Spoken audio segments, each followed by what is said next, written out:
is HR? Big part of HR is being a people person, so you wandering around making sure everyone's okay. Tell us a bit how you got here and how HR Revolution came about. My first piece of advice is to the employer themselves, so the business owners. They have to look after their own mental health. Zoom fatigue is massive.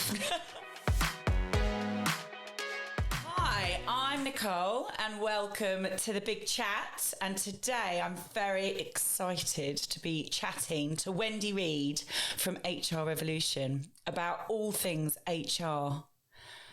Wendy, hi. Hello. And Wendy, my first question for you is, what is HR? I know a lot of people wonder this. What is HR? Well, that's the question. So HR stands for HR, Human Resources.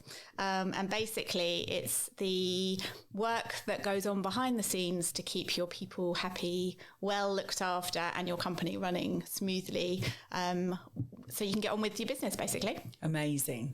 So tell us a bit more about HR Revolution and how that sets you apart as an HR company. I know we've dealt with you and you are very positive people. Absolutely. We love that about you. So tell us a bit more. Yeah, that's our focus. So there are hundreds of HR companies out there and some amazing ones as well. Everyone does a little bit differently.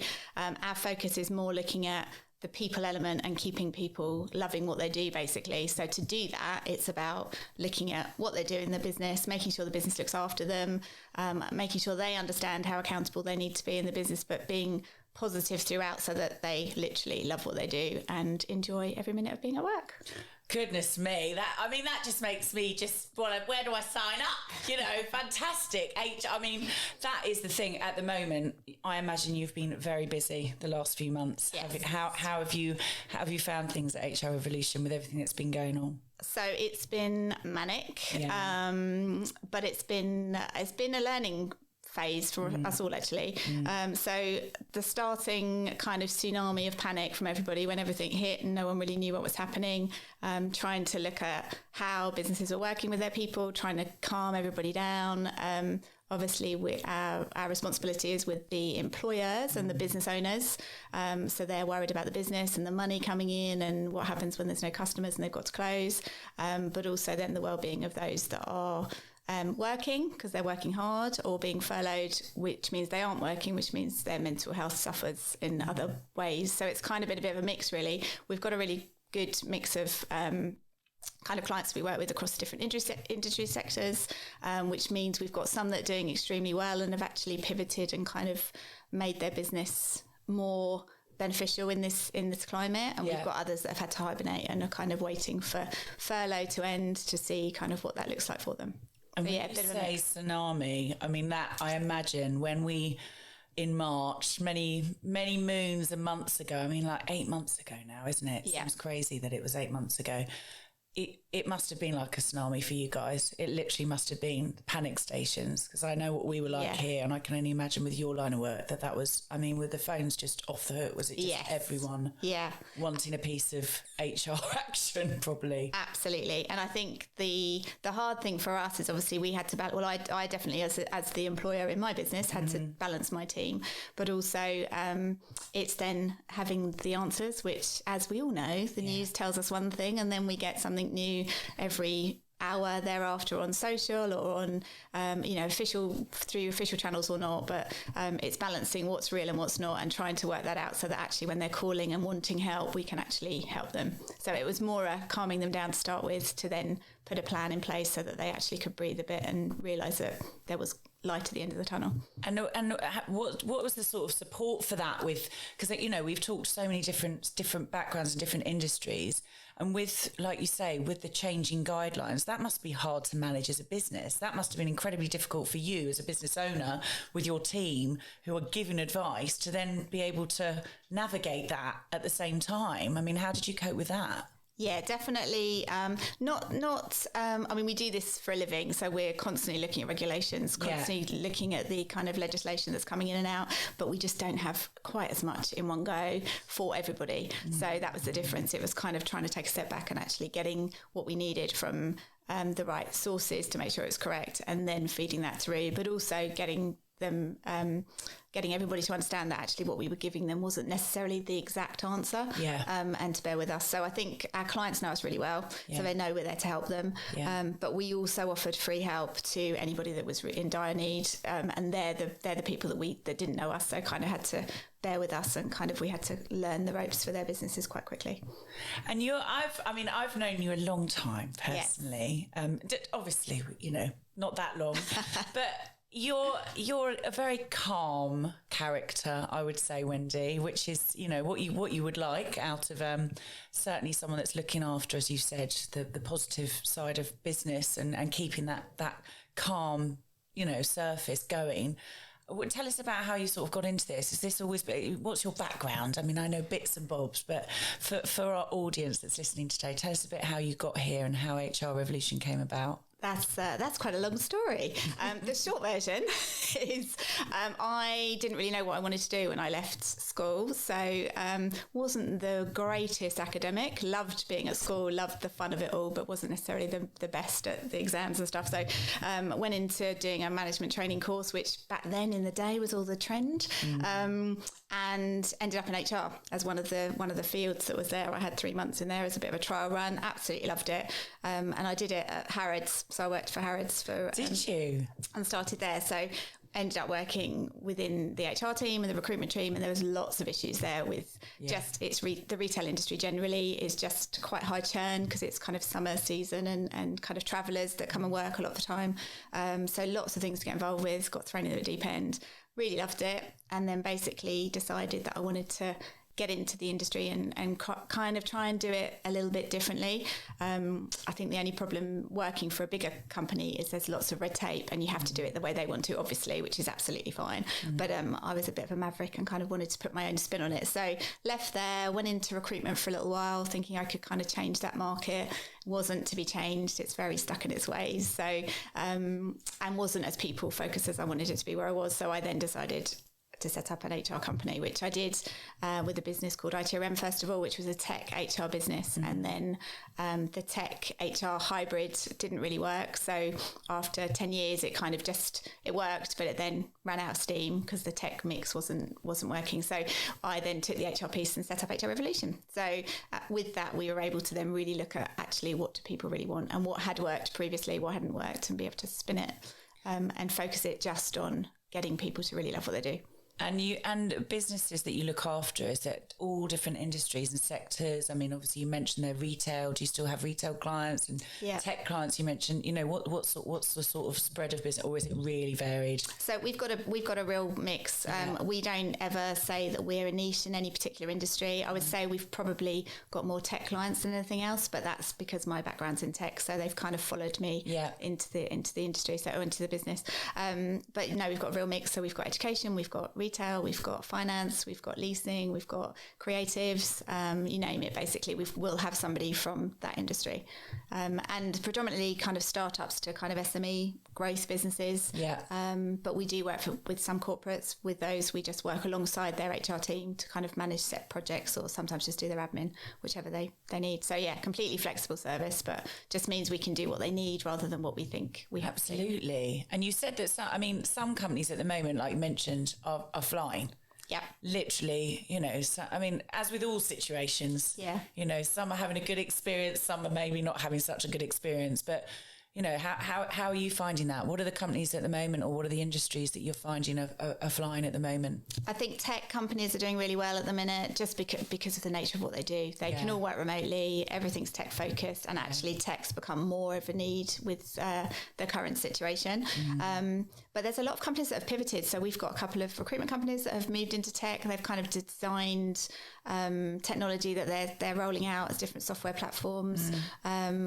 Some of the retail are doing really well. It depends if you're, obviously if you're a high street standalone kind of niche business versus a corporate, there's different ways. But there are some areas that are doing really well, and they've just kind of, again, pivoted and got everything online really quickly. And I can see even the companies that have hibernated and aren't doing very well, the fact that they've been able to hibernate, and we've got the furlough in place, which means that actually they can look after their staff still for a short period of time. It's still a worry, but it just means that they've got that cover.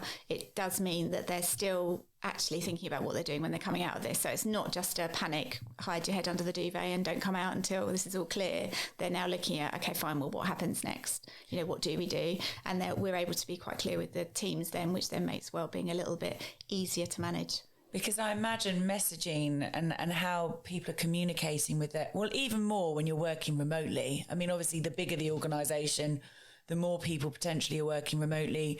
And then, okay, fine, but then you are literally remote from the people you're working with, which comes with problems, but, those can have solutions. But it's also as an employer, I'd imagine your messaging, how you talk to your staff and your teams. I mean, I have a small team and I know that lockdown 1, I hibernated, I kind of went to ground a bit. I was like, oh my God, what is going on? And just disappeared a bit. And my guys were like, can you not do that again, please? I'm normally the first person to, not shut up. So I guess that must be quite a lot that you're having to look after and support companies with, and especially on a larger scale as well. That's crucial to how a company can navigate these times, I would imagine. Absolutely. And I think communication is really key. I think we've all done the Zoom quizzes to death and all the rest of it, but there is a place for them. And actually just keeping in mind that people don't necessarily have the same idea of what good communication is. So some will need that. They'll want to have a Zoom quiz every day if they can. Others will maybe want to speak to you once a month and they're happy just cracking on and getting on with their work while they're at home or being on furlough or whatever the situation is. But I do think it's just making sure employees and the wider workforce, so even contractors that you might work with and your suppliers potentially as well, and customers know that you've got a plan and that actually they're part of that and that you'll keep them posted. I think a lot of the issues come out of when there's no communication because people just fill in the gaps themselves, and whether that in the main is normally wrong information. So it's kind of, they worry and they assume that if they haven't heard anything, they'll fear the worst, especially right now. Everyone's kind of fear mechanisms are high, and I think they will naturally think that there's something wrong if they don't hear. And I know that mental health is you are a great advocate of well-being, but as am I. What advice would you have for employers right now? Because mental health has, it keeps coming up. We can't get away from that.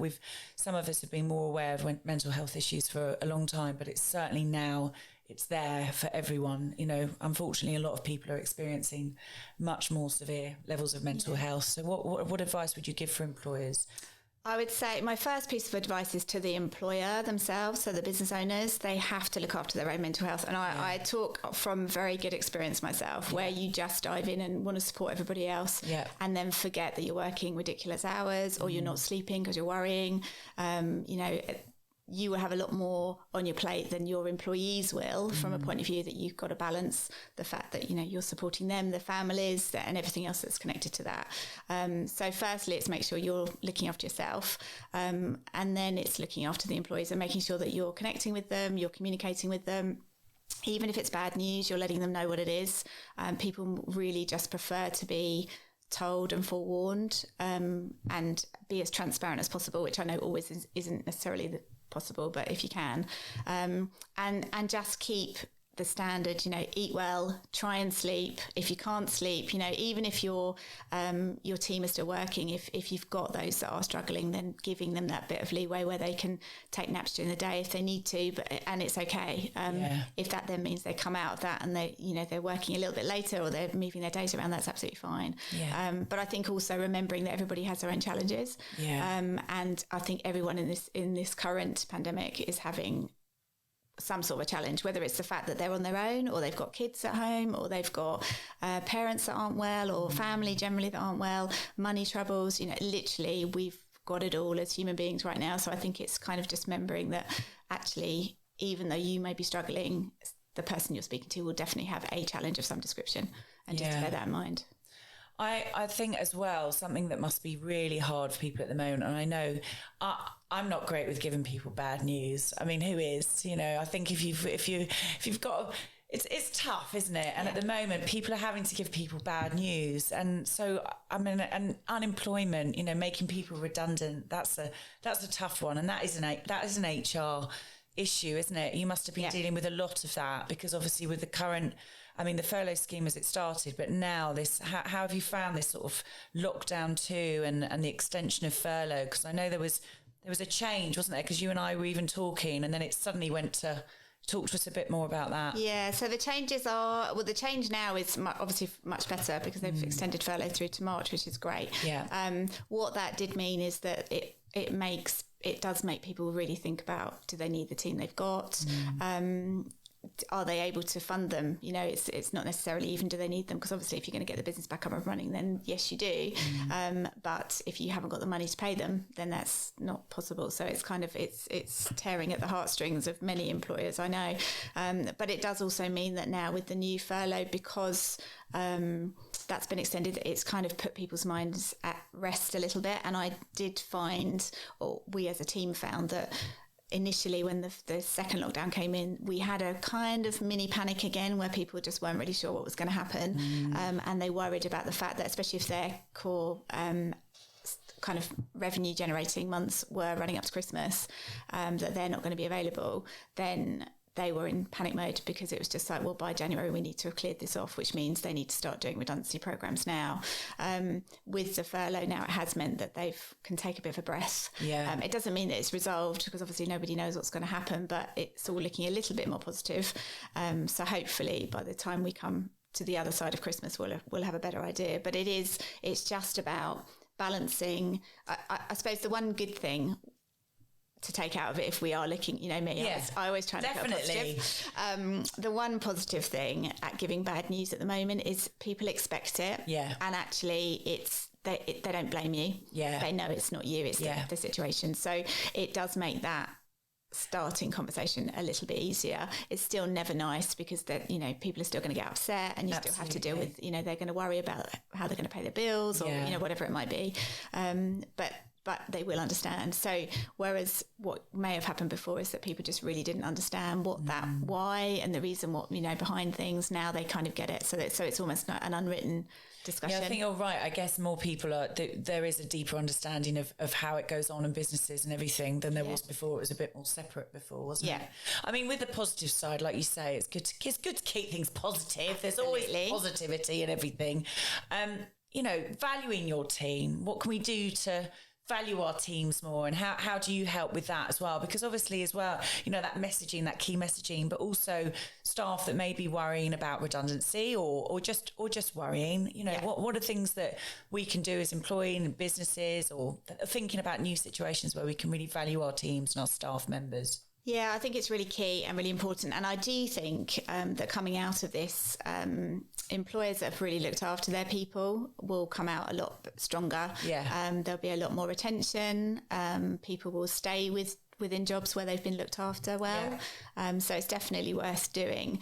And also, you know, as much as there will be a lot of people out there looking for work, it's then that, you know, there's a lot of talent. So actually you want to know that the people you've got within your business feel truly valued before you hire anybody else. And then when you do bring somebody in, they're going to kind of fit with your tribe, as it were, and kind of blend in, which is really important.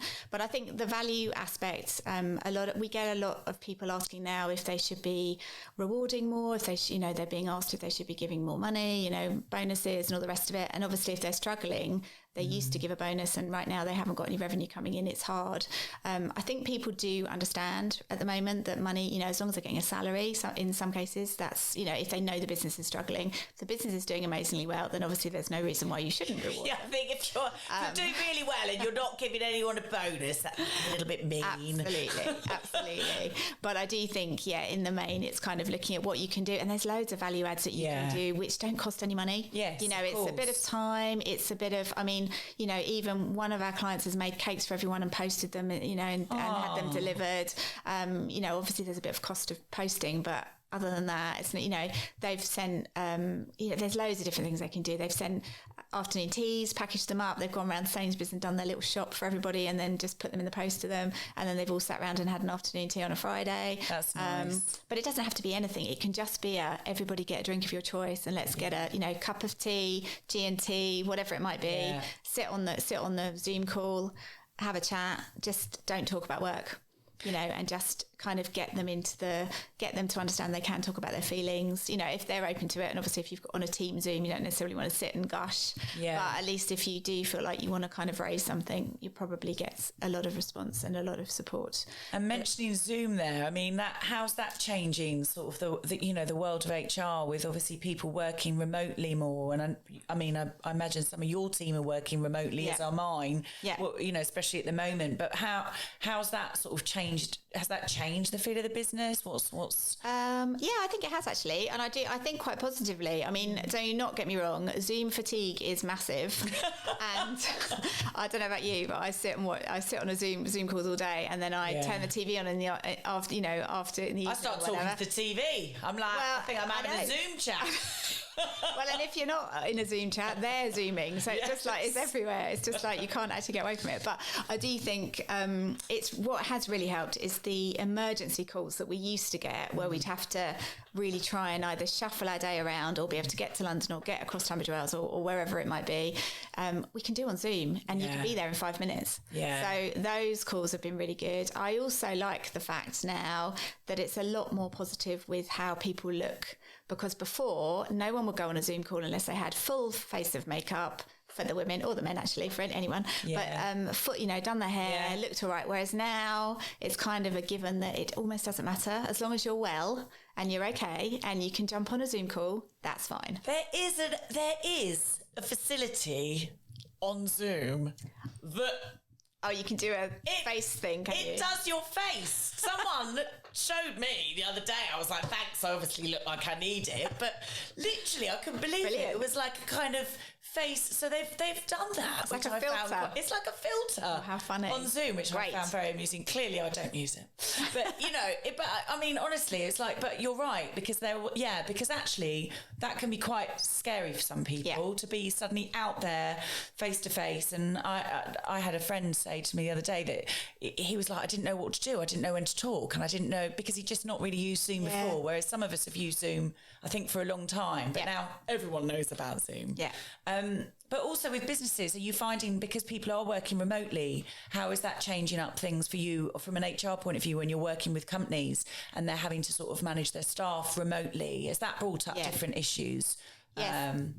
Definitely. Work. So I think there's a lot more communication needed, because obviously if you're in the office, a big part of HR is being a people person. So you're wandering around making sure everyone's okay. You're checking in on people. They might have a quick question they want to ask you. If they're going to set a Zoom call up, they won't necessarily do that, because they won't think, it will kind of be no, that's more serious because I'm actually setting an official call up. So it's kind of getting everybody into the habit of that's okay. And if you just want to buzz us, it's not a problem. And also you can just call us. You don't need to actually be on camera, face, Zoom. So I think we now get people saying, are you right if we just call you? Whereas before it would be like, are you right if we just Zoom you? It is. Now it's true. like, So I think it's gone the other way. But I do think from an HR perspective, the challenges have been heightened just because we're not in front of people. And it's getting people to open up a little bit more, because some don't trust being online. Some won't necessarily open up as much. They're not sure who's really listening, all that kind of stuff. And even though, everything we do is confidential with individuals, it's still that element of, but we don't know who else is, Zooming. You don't know who's listening. You don't know who's recording. It's like doing this podcast where you've got Giles Paley Phillips listening in the depths of somewhere.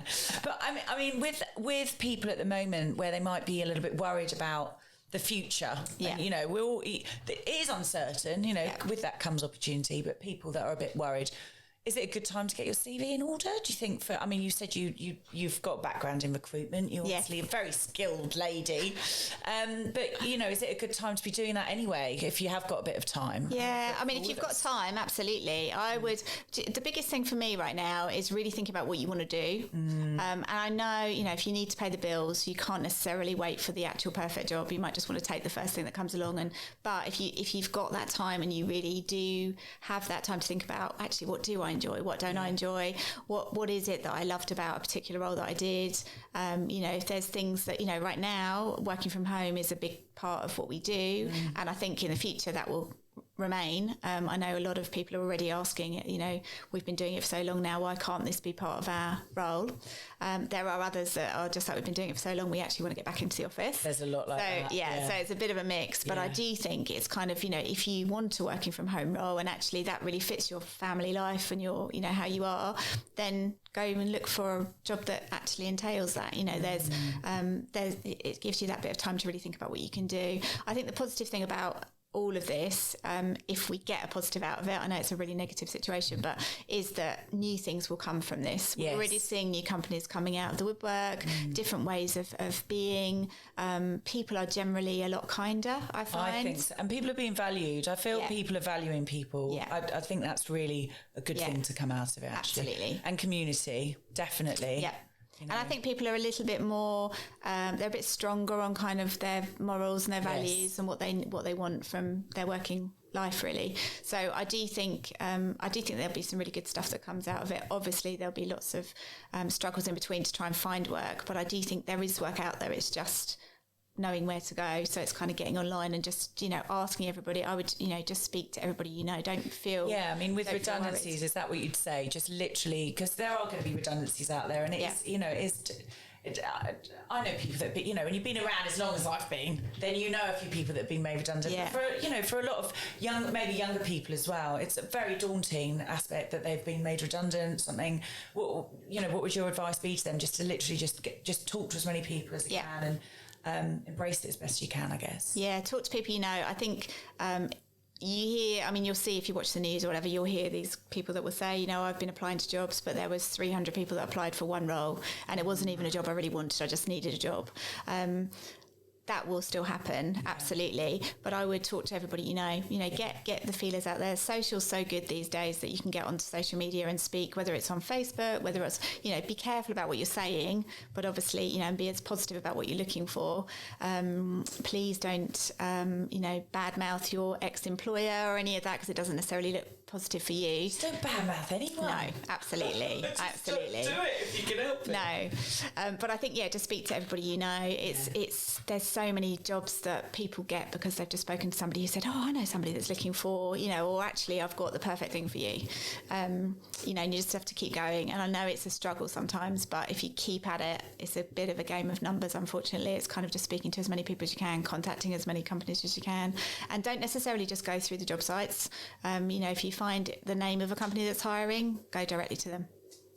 Try and contact somebody there. Yeah, I think everything's become a bit more approachable, hasn't it? Yeah. You can sort of reach out and talk to people, and hopefully people that are maybe less forward in that way just realise that they can do that.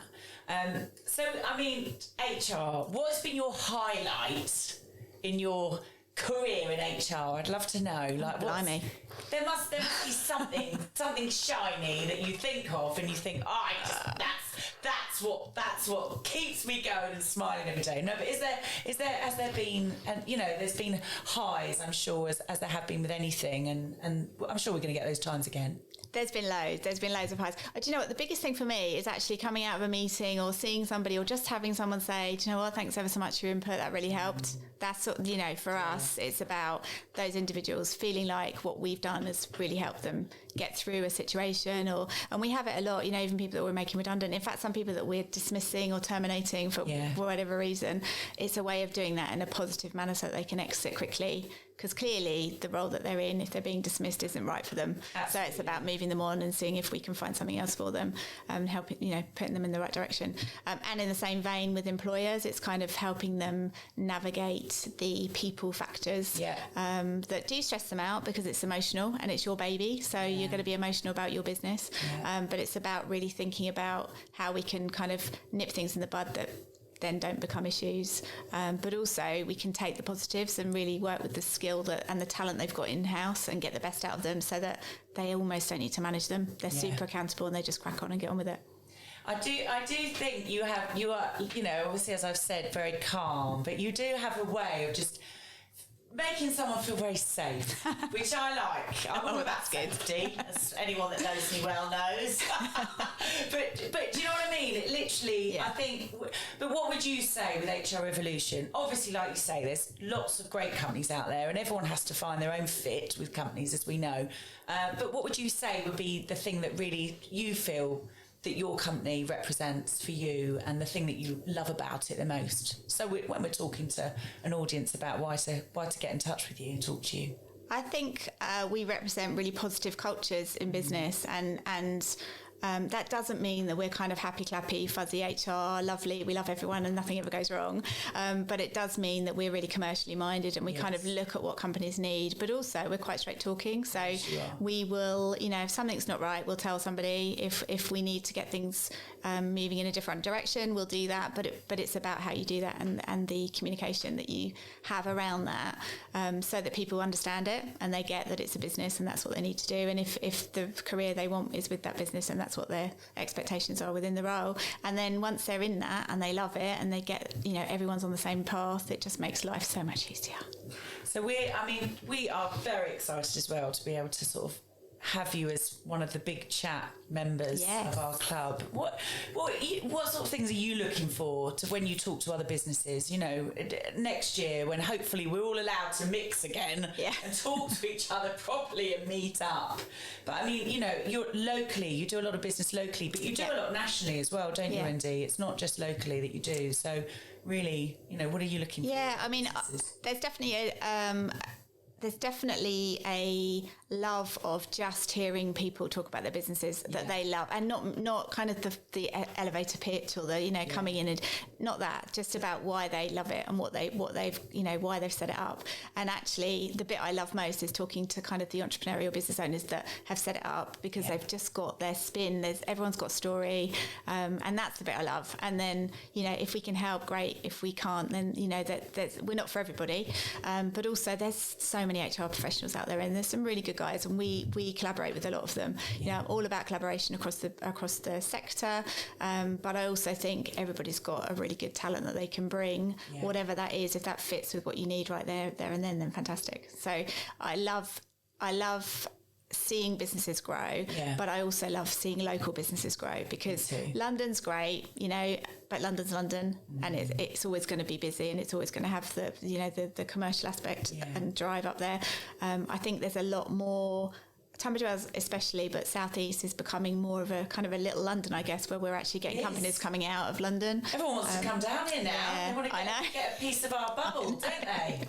I know. Well, great. If it means we've got, more entrepreneurial spirit, and we've got, fantastic. But I love it. I just think, when people, there's a different energy when you've got people in a room that have started their own business and kind of, or are managing that business. I just think it's a different vibe.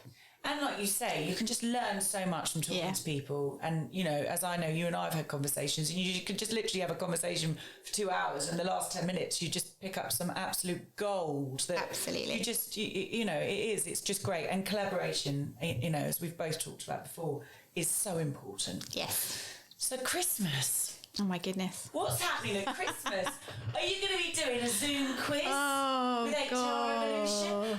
What are you going to be doing? What are you going to be doing at Christmas? I mean, seriously, what are we going to be doing? I mean, obviously supporting local, we want to be doing that. But, I don't think there's... Maybe Christmas parties, I don't know. No, I don't think so. I feel like certainly in the events world, there's not so much going on as there was. But, what are your feelings about that? Well, I think it's a tough one, because employees love a Christmas party. It's a big part of it. And actually, when you look at it contractually, it's kind of if you've had a Christmas party every year, then you're kind of contractually bound to do a Christmas party. Wow. So, well, if you want to go that deep, I'm hoping people won't. Chatty, you did not hear that. But that could be a Christmas party online. That could be a Zoom. Yeah. I mean, there are companies that are organising. I had some stuff sent through last week. A company in London, not a local one, but that were doing some a live band that they would hire, and they'd send you like a hamper, but it was really expensive. It was over $1,000. It was a lot of money per person. Whoa. Per person. Okay. So it was crazy. The bar high. Yeah, I mean, there are stacks of things you can do. I think it depends on your people. You can be imaginative, can't you? Yeah, if you've got people, if you've got a team that love watching musicals, then watch a musical together. If you've got a team that loves Scrabble, play Scrabble, Monopoly, whatever it might be. If you've just got a team of drinkers, then send everyone a bottle of champers and or whatever their tipple of choice is, and sit and have a Zoom drink together. I hope I'm wrong, but I don't think we'll be getting together for Christmas. Yeah. Christmas parties, but who knows? And you guys always do a lot at HR Revolution. You always do a lot to get. I've seen you out at many occasions. Yes. As a team, we like our social events. Yeah, you are. It is really great, and it would be nice to get back to that at some point. But I think, like you say, you can still do some thoughtful things, can't you? I think that's rather nice at the moment, is that people are. And actually, the things that you do, they really, really count. Absolutely. It's like getting. My niece read me a poem last night on a FaceTime video, and it's just things like that. It's just incredibly. You can be really, really rather lovely with those. Yeah. So if people want to contact you, as they're going to before they see you at a meeting, which we don't know when that. No, whenever that might be. It will be soon. What's the best way to get in touch with you? So I'm on LinkedIn, Wendy Read, obviously. Mobile number, which I guess they can find is on LinkedIn as well, actually. Yeah. Or via the website. Yeah. Just phone in, come in on the website and give us a call through there. It's fine. And I'm literally everywhere. You're literally everywhere. and it is really any company, small, because again, I sort of asked this question before to other businesses, because I think sometimes people can think, they sound like a big organisation, they might be too big for me. And it's not the case, is it? No. You can work with really small, really big. It's bespoke. Your HR services, aren't they? Really. Yeah, and we're a team of 10, so we're small ourselves. So what we do, the clients we do work with to make sure that we can kind of really be part of the family of the business and kind of grow with them. But also, we give a ton of free advice. So if you're worried or you don't even know whether you need HR, then just call and ask. We can do, we'll answer as many questions as we can. It's not like you're on the clock the minute you pick up the phone. We like to make sure you're good. What can I think of today? Well, we also want to make sure we're a good fit for them. And actually, if the company is not pro people, which there are some out there, then they're not necessarily going to like our ways of working. So we're quite upfront with, making sure we fit.